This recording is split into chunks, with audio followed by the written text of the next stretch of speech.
So you're going to tell me that Salah is going to have one of the greatest Premier League seasons we've ever seen, an all-time domestic season at that ain't going to be rewarded with a Ballon d'Or?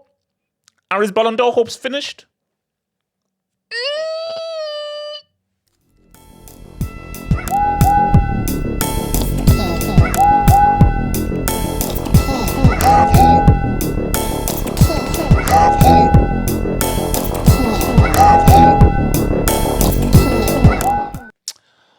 Um, he wasn't happy. You see, I know what this face is. Do you know what this face is? This is the face of someone who knows what Liverpool could have done this season. You see, if Liverpool were to lose an FA Cup quarterfinal, FA Cup semi, heck, maybe even an FA Cup final, he will not be looking like this. See, this is the face you look at when you lose a Champions League knockout game that you feel you should have won. This is the face that you show when you lose an AFCON final or you fail to qualify for a World Cup. That's the face that you show because those are the games that matter. The games for your country, a freaking Champions League. And for Salah, I think he will look at the totality of it. He didn't play well in the first leg, but he will look at that second leg and he will say that if I had just gotten that rebound shot right, Nuno Mensch would not have blocked it. Mendes Mensch, Portuguese tax. And Nuno put the clamp on him. And I think what Salah will now be doing right now is he is just going to be playing back. That if I had gone left instead of right, if I had passed instead of a shot, if I've shot not going to shot, if I had just those little moments, he'll just be playing back. Because he would have known that Liverpool were the favourites. Most people tip Liverpool to beat PSG. And that is so painful when you know that you were the favourites and you went out. But even more so, Salah knows that he's having a very special season. And he knows that he's having arguably his best ever season. And he knows that, bro, we were not supposed to go out this early.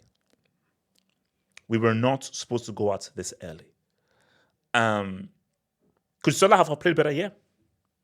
Like, you look at that first leg and you see, anybody who understands football will know that depending on how the game is and how your team has to play can affect what you're able to do. The way that game went in the first leg, it was a defensive game. So it was a defensive game and tried to counter. And it's a game where no one in Liverpool played well. The second leg at home at Anfield, where now open up, I think Salah, he knows that he could have done better. He knows he could have played better. And I knew that, okay, forget what happened in the first leg. This is a two-legged tie. So it doesn't matter what happened in the first leg. I would say, no, let's see what happens in the second leg. But the fact that he was not unable to cash that check in the second leg, because he's been Liverpool's main man. And in wider context, it just shows you what he's been doing. The fact that Liverpool have totaled the Premier League, I don't know what to think. Do we now put more praise to Salah in terms of look at how he's carried an attack that's had Darwizi, Cody Rhodes, and my dad got kidnapped? Or is the Premier League just trash? Amazing carry job, or the competition has been especially weak this season? You choose. But it's been an amazing season. It's been an amazing, it's like nothing. It's been an amazing season for an individual that isn't over yet. It's not over yet. This is where we're at right now. Obviously in Champions League, 3 goals, 4 assists, cool. Premier, and we'll get back to that. Premier League, 27 goals, 17 assists, and counting. So I think they've got like 9 or 10 more games. So that could be 30 signing and 20 signing, which clears any total that any Premier League attacker has had. So what is so crazy is, are you telling me that Salah is going to do all this? So Salah is going to. So I said that Salah is going to do all this, and it's going to end with a Ballon d'Or. That's the danger. That is the danger, because let's be real. Before that PSG game, he was the front runner, and we all thought that, oh, they've already won the Premier League, and we're going to look at what he does in the Premier League. And Liverpool, most likely, semis minimum. Oh yeah, they'll beat PSG. They should beat Villa. Oh yeah, and they'll definitely beat. So they'll beat PSG, they'll beat Villa. They're in the semi-final. And once you're just in a semi, you're already now in a good conversation. And there's a very good chance that they could beat either Real, and Atletico, or Arsenal.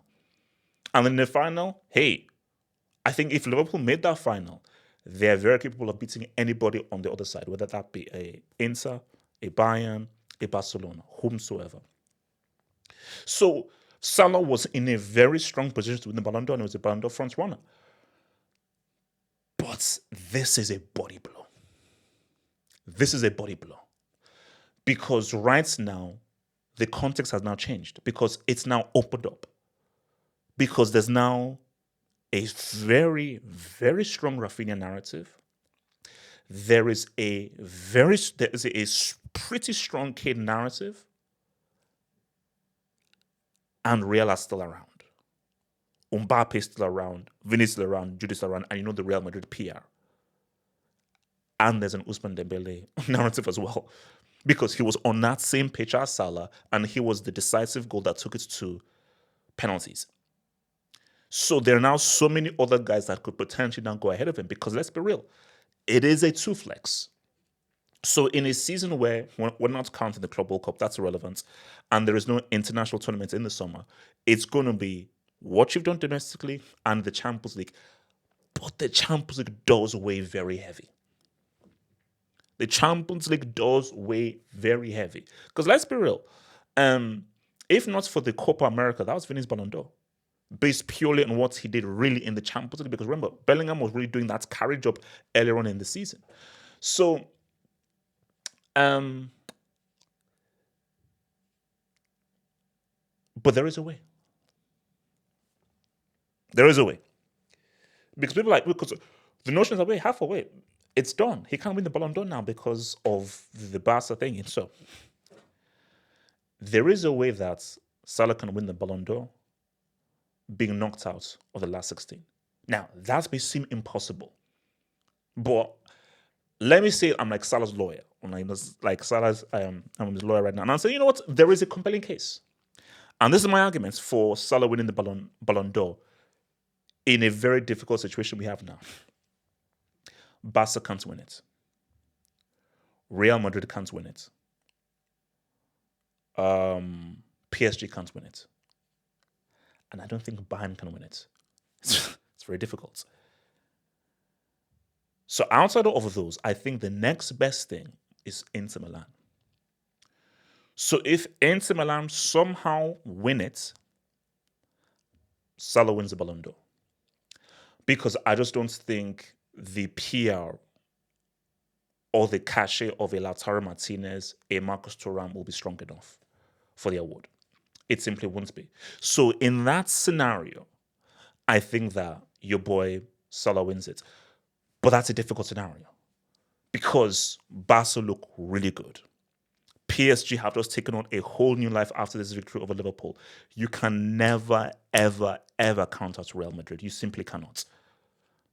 And Bayern Munich are now going to be motivated for a final in their home ground and right the wrongs of 2012. So because I'm just saying to myself, man, is to not be rewarded for this season would be crazy. It would be crazy. Because my thing is, I want to know where he finishes. Because if this guy does 30 signing and 20 signing of G's and A's, but the issue though is there is a Brazilian called Rafinha who plays on the best team, Barcelona. And that guy is currently the top scorer in the Champions League. So if Rafinha comes clutch in the later stages, I just don't think Salah has a strong an argument because I do feel that just as how if we're in a year of the international tournaments, those weigh heavy. If we're in a World Cup year, that's way super heavy. Everything all goes into the World Cup in a World Cup year, despite what you do domestically.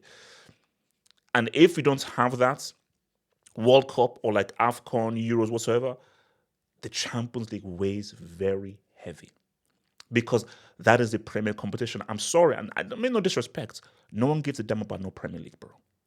No one. I mean, in comparison to a Champions League, no one gives a damn about no La Liga, Premier League. No, no one does. The Champions League, that's the key because this is the best of the best. This is the elite of club football. And this being the elite of club football, what you do in this competition is going to weigh very heavy.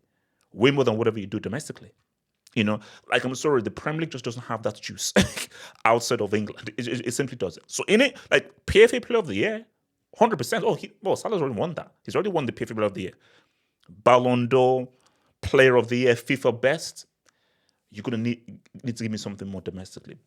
But the only scenario I see Salah winning that Ballon d'Or, having an iconic Premier League season, is an Inter Milan dub, an Inter Milan dub, an Atleti dub, an Arsenal dub.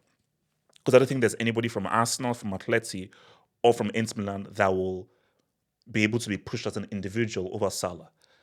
But for Bayern, I don't see how Bayern win the Champions League and Kane isn't key. And I just think that with them, if they win the Bundesliga, I just don't see how Kane doesn't win it. For Real Madrid, take your pick. Take your pick. For Barcelona, Rafinha, Yamal, even though Pedri should be in there. And